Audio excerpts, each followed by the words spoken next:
Okay, so it is Sunday, the 15th of May. I'm in front of the Unitarian Church of Montreal, and I was talking about how UUA moderator Jim Key lied about Unitarian Universalist clergy sexual misconduct, also known as clergy sexual abuse, in what was supposed to be a second apology to victims of Unitarian Universalist clergy sexual misconduct that he inserted into the middle of his first moderator's report to a Unitarian Universalist Association General Assembly in June of 2014, a couple of years ago.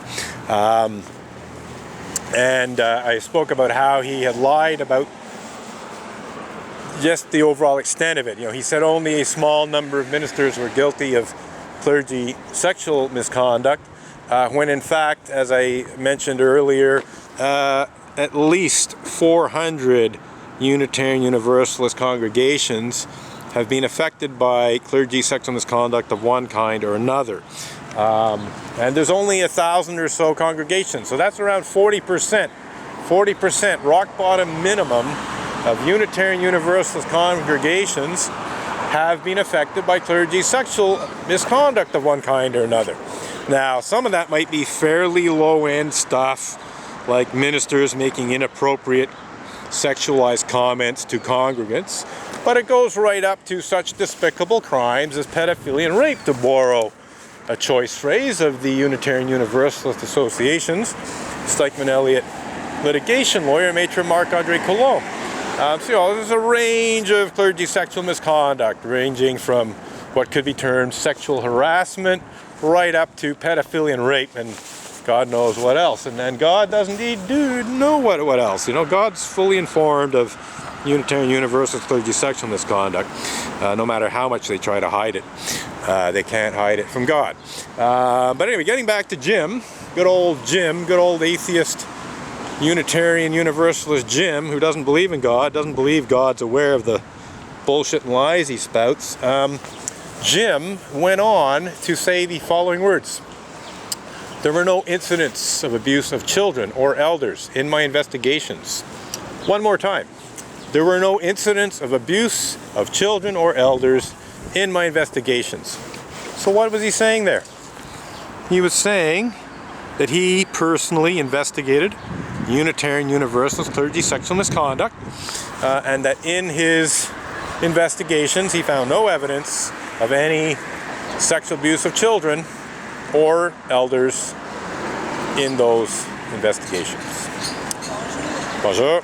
Le métro Vendôme, c'est pas loin, c'est juste, vous voyez l'autobus là? Je reste de ce côté-là? Non, c'est à l'autre côté. Je traverse, ok. Okay. Merci beaucoup. Bonjour. So anyway, getting back to Jim, he essentially denied any knowledge of any clergy sexual abuse of children in the Unitarian Universalist Church, even after having supposedly investigated this personally. That's what he said. And this is a bald-faced lie. This is completely and utterly untrue, and he knew it was untrue. Just like he knew that actually hundreds of Unitarian Universalist congregations have been affected by clergy sexual misconduct.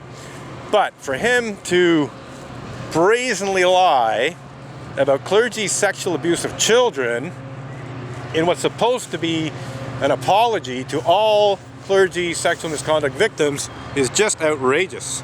And what is particularly outrageous is he denies a whole category of clergy sexual abuse happening in the Unitarian Church. He denies any sexual abuse of children, or at least he denies any knowledge of it. But, you know, you would expect the moderator of the Unitarian Universalist Association to know whether or not children are being abused by Unitarian Universalist clergy, especially if he had personally investigated that.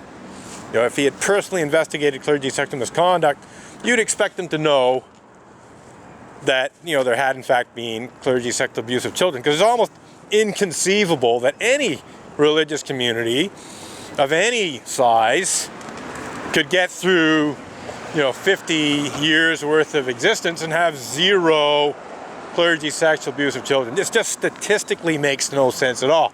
You know, so the guy's basically insane for trying to claim that he was, investigated clergy sexual misconduct and found no evidence of clergy sexual abuse of children.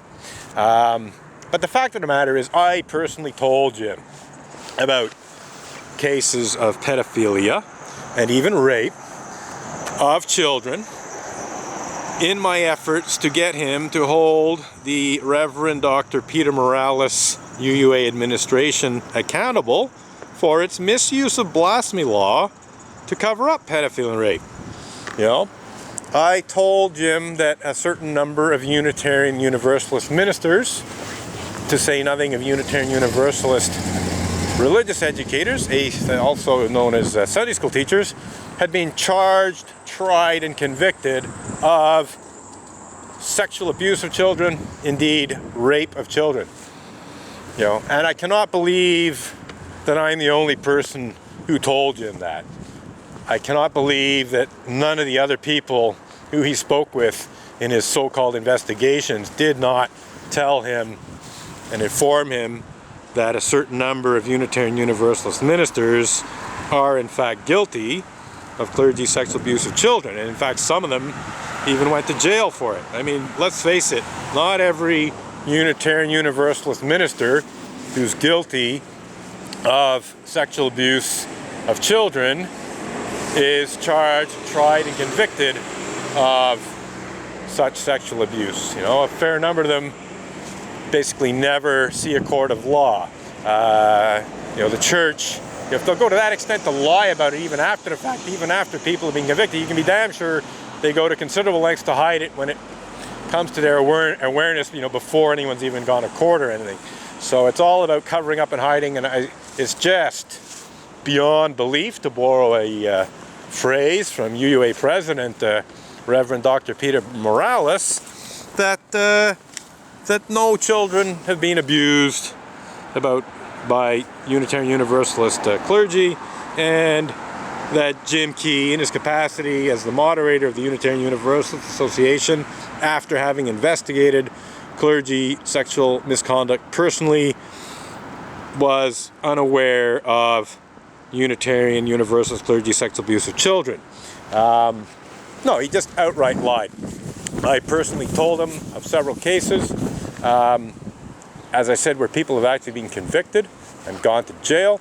And as I said, it's impossible to believe that other people, Unitarian Universalist ministers who knows what's going on, didn't say the same thing. So Jim Key knew very well that children had in fact been, not only sexually abused in terms of molestation and fondling and so on, but had even been outright raped by Unitarian Universalist ministers and Unitarian Universalist Sunday school teachers, and yet he stood up and claimed to have zero knowledge of any clergy sexual abuse of children. That is what I call a bald-faced liar. And on that note, we're wrapping up this little protest. Qu'est-ce que ça dit? Ça dit que les Unitariennes, oui. c'est ça, ils essaient de cacher les abus sexuels de leur clergé. Puis effectivement, ils utilisent la loi anti-blasphème du Canada contre moi. Ah, oui. Oui, ils m'accusent de blasphème. Oui, là, là. Oui, non, mais tu comprends? Oui. J'ai parlé des pédophiles, j'ai parlé des violeurs. Oui. Puis eux autres, ils ont engagé un avocat pour m'accuser de libelle blasphématoire contre l'Église unitarienne, pour essayer de m'intimider, d'enlever les blog posts, etc. Oui. Alors, moi, personnellement, je pense que c'est un privilège d'être accusé de blasphème dans le 21e siècle par des unitariennes. Vous êtes positif. Oui, c'est glorieux, c'est glorieux. Okay. Bonne journée. Okay. Now that's what a way to end a protest, eh? And here comes Mark Abley. Mark Abley there. Yeah, but yes, it is truly glorious to be accused of blasphemous libel in the 21st century by atheist Unitarians. It really, really doesn't get much better than that. And the guy who just came out of church and asked questions about what my chalk slogans are about agrees. he had a good laugh too. So I must say I really am thoroughly enjoying being accused of blasphemy by Reverend Dr. Peter Beyond Belief Morales, Kathleen K. Montgomery, former Executive Vice President of the Unitarian Universalist Association. I would say even Reverend Dr.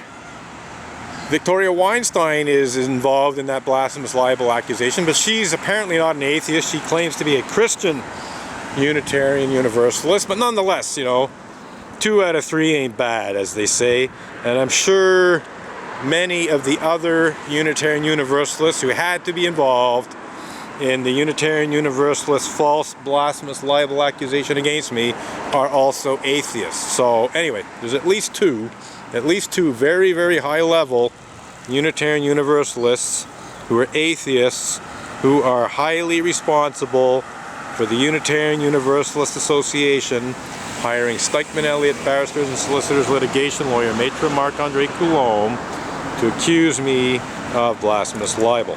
And for that, I truly, truly thank you for that unique honor and privilege. Bonjour. Hello. So do you know this person who was sex abused? It's a bigger story than that. I know of some victims. I don't personally know the specific victims in this case. But see, this is about accusing